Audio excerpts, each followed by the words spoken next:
Hello everyone, welcome back to the IELTS vocabulary series by Tracks. In this video, I'm going to teach you 3 new words.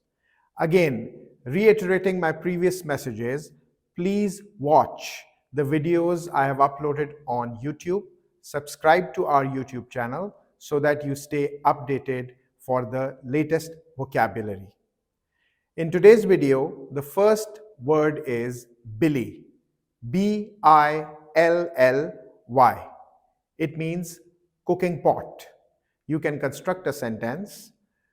Peter poured soup into the billy and put it over the stove.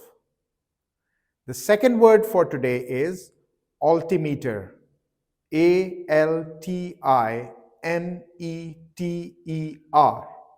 It is an instrument that measures elevation using barometric pressure. A sentence can be constructed like this one.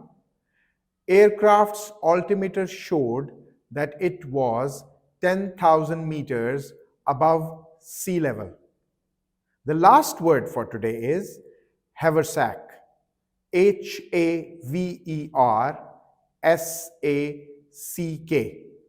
It is a bag carried on the back or over the shoulder. You can construct a sentence like this one. Ali tossed sandwiches into the haversack before hitting the trail. Thank you for watching this video. Stay tuned for more vocabulary updates. Join Tracks.